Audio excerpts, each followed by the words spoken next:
So what I wanted to do as a political journalist, if I did anything, it was to move the goalposts to reframe the question of what do we do about autism? Because I think for a long time, the answer to the question was, what do we do about autistic people? And the question now, I think, is we shouldn't try to fix autistic people. We should help them live and move throughout this world in the best way possible. According to the Centers for Disease Control and Prevention, as of 2018, nearly 1 in 44 children in the United States have been identified as being somewhere on the autism spectrum. To ensure that neurodiverse students can succeed, schools must be committed to understanding and supporting their unique needs. What are some of the most common myths about individuals on the autism spectrum? What should schools understand about these students? And how can we best prepare students on the spectrum to thrive in life? This is what I want to know. And today I'm joined by Eric Garcia to find out.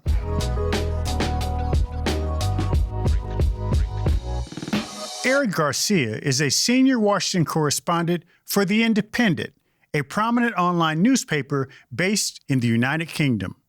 Over his career in journalism, he has written for MSNBC, Roll Call, The National Journal, and MarketWatch.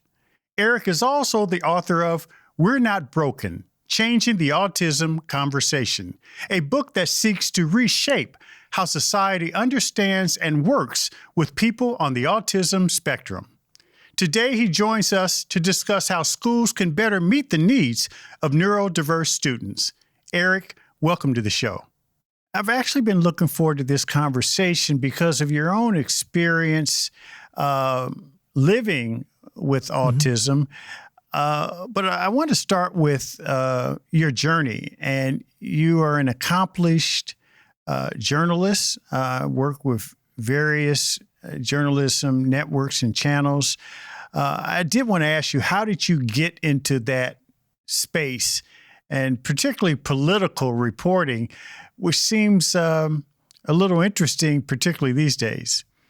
Yeah. So, I mean, growing up, I wanted to be a musician.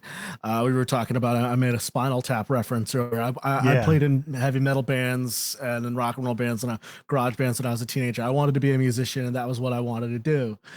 And so that's even more of a reason why I want to know how you got into journalism if you were a heavy metal band player. Yeah. So I think that my mom, when I was like 14, 15, was like, all right, buddy, you need to find a job. You need to find like something you can do other than music. And I think what happened was my guitar teacher at the time said, you seem to really like the stories behind the music, like behind the songs, because I used to read all the magazines and the stories about the music that I loved. And he's like, have you ever thought about music journalism? And I thought, okay, that's a way to get a job and still be around music, but have somewhat of a steady paycheck. Nobody told me about the journalism industry and like how convoluted this was. This was like in the 2000s. And then what happened was in 2007, I was working from a high school newspaper, and they just needed somebody to do write-ups of the 2008 presidential primaries. And those guys just seemed like they were having so much fun covering that. Everybody on TV doing that. That just seemed like the most fun job to do. So when it came time and I was thinking about it, I was like, maybe this could be, something that I could do. Well, and you've actually done very well as a political reporter. You've had a variety of experiences. I mean, before we leave this, I have to ask, do you still play heavy metal? I still do, obviously not as much as I don't do that as much as I would like to, but like, I mean, I got a few guitars here, like in my apartment. I still play music when I can. That's still a very big part of who I am, and it's, you know, it's always going to be a part of what I do. And I still love going to concerts. The first concert I went to go see after the pandemic was Rage Against the Machine. So, um, uh, so I think that was really what I was trying. So yeah, it's still very, very big for me. So one thing that you've talked about is, you know, in your book, which we'll get to in greater detail, but the transition between high school and college, Yeah, it helps sort of change your views about education generally. it's interesting because I think by the time so many students with disabilities get to college, they've gone through the ringer of K-12 Yeah. and asking for accommodations and seeing how arduous it is and how much you have to fight for so little. So that I think that a lot of students with disabilities, and this is what people have told me, and this is also my experience, by the time they get to college, they essentially say, well, it's not worth it. And they don't ask for accommodations, especially if they are, I guess you could say, able passing, or if they, you know, have invisible disabilities. There is almost this feeling of, I don't need that. Wow. Or if I'm doing, or I don't want people to look at me differently, or I'm not really quote unquote really disabled. And I think all of those messages are ingrained from an early age because disability is seen as a deficit rather than there's a group of people that you need certain accommodations to be on the same playing field with everybody else. I don't know why this came to me, but, you know, I visited schools all over the country, all over the world. And I remember visiting a school, a kid who ended up being valedictorian of his class who had a physical disability. And he was in a rural community. He was in a wheelchair, but the school said they didn't have the resources to build a ramp for him. And they just had stairs everywhere. And he showed me where he had just went on the grass and just made it work. Yeah. And he said, you know, his parents said they just got tired of trying to get the school to build a ramp for him. And he just made his own little path on the grass. It shows how difficult and excruciating the process of getting accommodations is. So a lot of people with disabilities make that calculated decision. What is the net value and the net loss of asking for accommodations? And that's unfortunate, I think, because when I got accommodations, my academic life was night and day. I did much better. But I didn't think it was worth it for the longest time. Well, let me ask you this, because so much of your experience growing up and dealing with these kind of issues prompted you to write the book. And the book, We're Not Broken, Changing the Autism Conversation. You know, what specifically were you trying to accomplish when you set out to write this book? The way that I came to this was I noticed that almost any conversation about autism, anytime you talked about autism in politics, and this was in 2015 when I began writing about autism, began and ended with vaccines. And we should say, you know, right from the get-go, vaccines do not cause autism. That is a myth. It's been debunked. So what I wanted to do as a political journalist, if I did anything, it was to move the goalposts to reframe the question of what do we do about autism? Because I think for a long time, the answer to the question was, what do we do about autistic people? And the question now, I think, is we shouldn't try to fix autistic people. We should help them live and move throughout this world in the best way possible.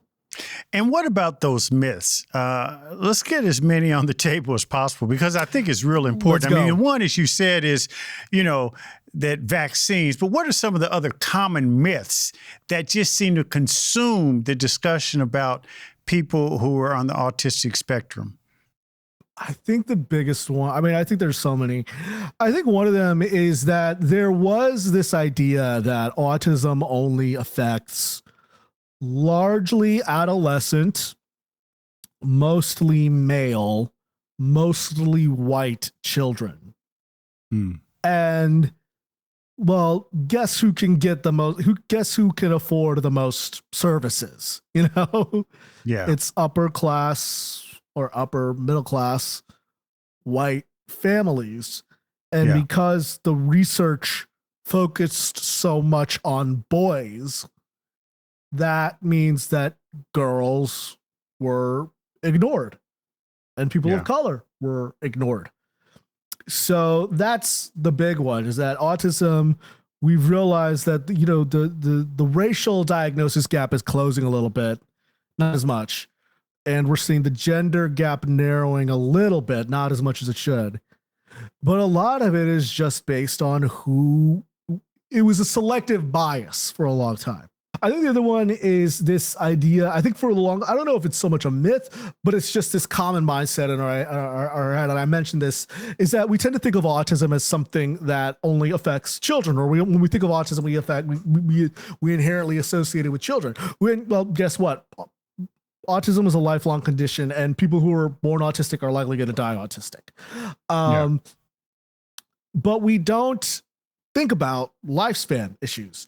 On top of that, I think that there's this idea that either autistic people can't work, or if they work in Silicon Valley. And that's not to say that there aren't a lot of people in Silicon Valley. It's to say that I went to the Bay Area in my book and I profiled, a family.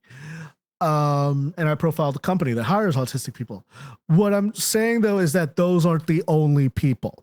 The other one I think that a lot of people think of the terms high and low functioning when they think of autism. They tend to think of, people like myself as very high functioning, and then people who maybe have an intellectual disability or people who can't speak as quote unquote low functioning.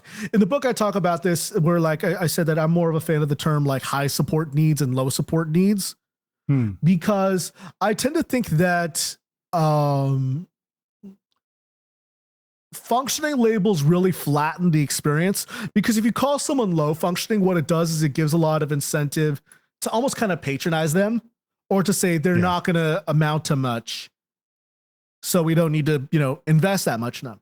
Whereas I think that if you call people high functioning, it almost kind of erases the very legitimate needs that they have. So that binary doesn't do anybody good, I don't think. It doesn't, a perfect example that I use when I was writing this book is that I profile a woman by the name of Aria. That's a pseudonym. She's married, she has kids, all that, but she had trouble graduating college. And she had trouble finding work. Whereas there's this young man I profile, his name is Hari Srinivasan. He is non-speaking. He just graduated Berkeley like a few months ago. He's now started graduate school at Vanderbilt University. At that point, when you think about those things, you have to ask yourself, okay, who's the high functioning, by those standards, who's the high functioning and who's the low functioning one? And you realize that binary just it doesn't work. Yeah, that's an excellent point. I want to explore that in this way. Sure. So many people don't understand, the uninformed, what neurodiversity is, what neurodiverse education is. And this sort of speaks to that issue, doesn't it? Neurodiversity basically argues not just for autistic people, but for people who have ADHD, dyslexia, Tourette syndrome, basically any type of neurotype that is divergent from the what we would call neurotypical, shouldn't be cured, but rather they should be accepted and accommodated. And incorporated into the larger sphere. And I think that is important for education in a lot of ways, because education is the starting point for a lot of things, and how children are taught and ingrained. What's ingrained in their heads when they're kids often goes with them for the rest of their lives. So let me ask you another thing. It's become almost fashionable for people to say things like, "Oh, they're on the spectrum." There's this sort of labeling that's taking place, even with people who may not be on the spectrum. And so, talk to me about that sort of dynamic we're seeing in society. Yeah, I mean, I think that a lot of it's almost become a proxy for someone who is socially inept. I remember last year when Elon Musk came out as autistic when he was hosting Saturday Night Live. Yeah. On one end, I think I was like, oh, this is interesting. And I was like, this doesn't surprise me at all. What I worried was that people would pathologize any behavior that they didn't like about him as him being autistic.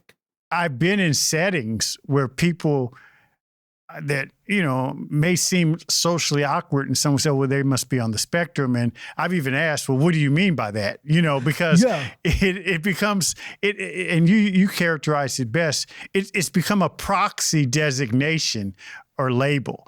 And I do think we need to be aware of that.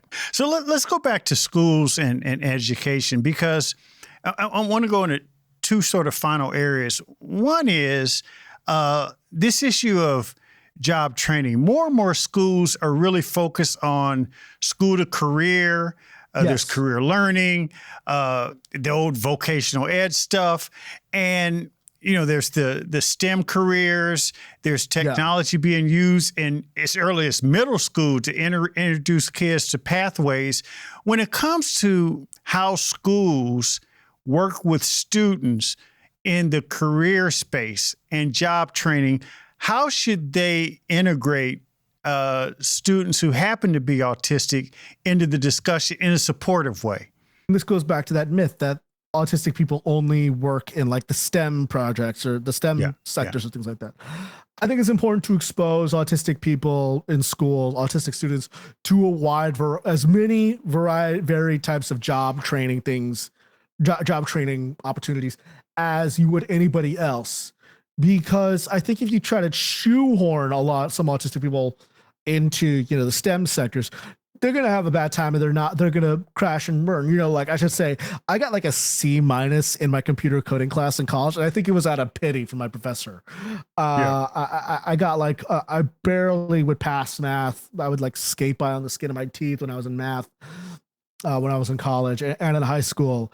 So I think that, when you automatically just assume, okay, they're autistic, so let's just introduce them to the STEM subjects. Not really. I mean, if some want to go into the STEM field, great, cool. But, we should also open them to arts, science, language arts or any others, or trades or, or any other type of, practice that their neurotypical peers would be exposed to. So this is the last question, Eric. This is what I really want to know. When it comes to schools, how can they identify, and I'm taking the job training part of it aside, but just in terms of managing the curriculum and the educational experience of young people who are on the spectrum, how can schools best help those students who have diverse needs and, frankly, educational support needs? I think on the base level, we should assume, I tend to think that 90% of educators want to do the right thing. I'd even raise that number to 95. But a lot of times they're strapped for cash. As we know, the federal government has never lived up to its obligation to fully fund the Individuals with Disabilities Education Act. So that means that there's just scarce resources. I think the thing that educators can do is look at, okay, we have these scarce resources, but what can we do? How do we stretch them out? And how do we on top of that, make it so that once we learn what works for one person isn't going to work for everybody, but create a list of best practices so that you can stretch out stretch out every dollar, so to speak. Yeah. And make it so that you design the education programs with diverse students in mind. Yes. That way you're not doing it on the back end, which just costs a lot more, both in time and money and other resources. I love the idea of, as opposed to looking at things in a supplemental way, how do you integrate all this in the beginning of the process? I think that makes a whole lot of sense. So I thank you for that. Eric Garcia, thank you so much. This was a really worthwhile conversation. I appreciate you joining us on What I Want to Know.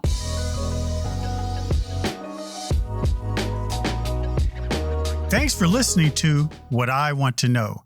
Be sure to follow and subscribe to the show on Apple Podcasts, Spotify, or your favorite podcast app so you can explore other episodes and dive into our discussions on the future of education. And write a review of the show. I also encourage you to join the conversation and let me know what you want to know using hashtag WIWTK on social media. That's hashtag WIWTK. For more information on Stride and online education, visit stridelearning.com. I'm your host, Kevin P. Chavis. Thank you for joining What I Want to Know.